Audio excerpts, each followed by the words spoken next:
సమాజంలో దళితులు ఎంత ఎత్తుకు ఎదిగినా ఎంత ముందుకు వెళ్లినా కుల వివక్ష చూపడం ఆపడం లేదు అని ఈ మధ్యకాలంలో జరిగిన సంఘటనలు గుర్తు చేస్తున్నాయి. దళితులు ఏ స్థాయిలో ఉన్నా ఏ పదవిలో ఉన్నా కూడా ఇలాంటి కుల వివక్ష చూపడం చాలా బాధాకరమని, అది కూడా ఒక బాధ్యత గల ఎమ్మెల్యే పదవిలో ఉండి దళితుల్ని కించపరుస్తూ దళిత సర్పంచ్పై కుల వివక్ష ప్రత్యక్షంగా చూపిస్తున్న అంతోని కూటమి ప్రభుత్వం ఎమ్మెల్యే పార్థసారథిని వెంటనే రాజీనామా చేయాలని సిపిఐ చోడేపల్లి మండల అధ్యక్షులు డాక్టర్ చంద్ర డిమాండ్ చేశారు. కార్యక్రమంలో మండల దళిత నాయకులు, దళిత సోదరులు పాల్గొన్నారు.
బీజేపీ ఎమ్మెల్యే పార్థసారథిపై చర్య తీసుకుని అతన్ని సస్పెండ్ చేస్తూ అతనిపై ఎస్సీ అట్రాసిటీ కేసు నమోదు చేయాలని, అలాగే ఆయనకు ఈ ఎస్సీ అని చెప్పినటువంటి బీజేపీ మహిళపై కూడా ఎస్సీ అట్రాసిటీ కేసు నమోదు చేసి ఈ యొక్క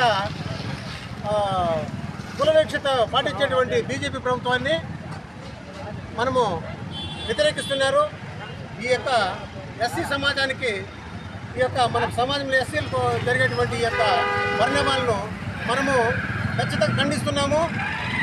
ఈ ఎమ్మెల్యే యొక్క సమక్షంలో జరిగినటువంటి ఈ కార్యక్రమానికి ఈ రాష్ట్రంలో ఉండే ప్రతి ఒక్కరూ ఖండిస్తున్నారు.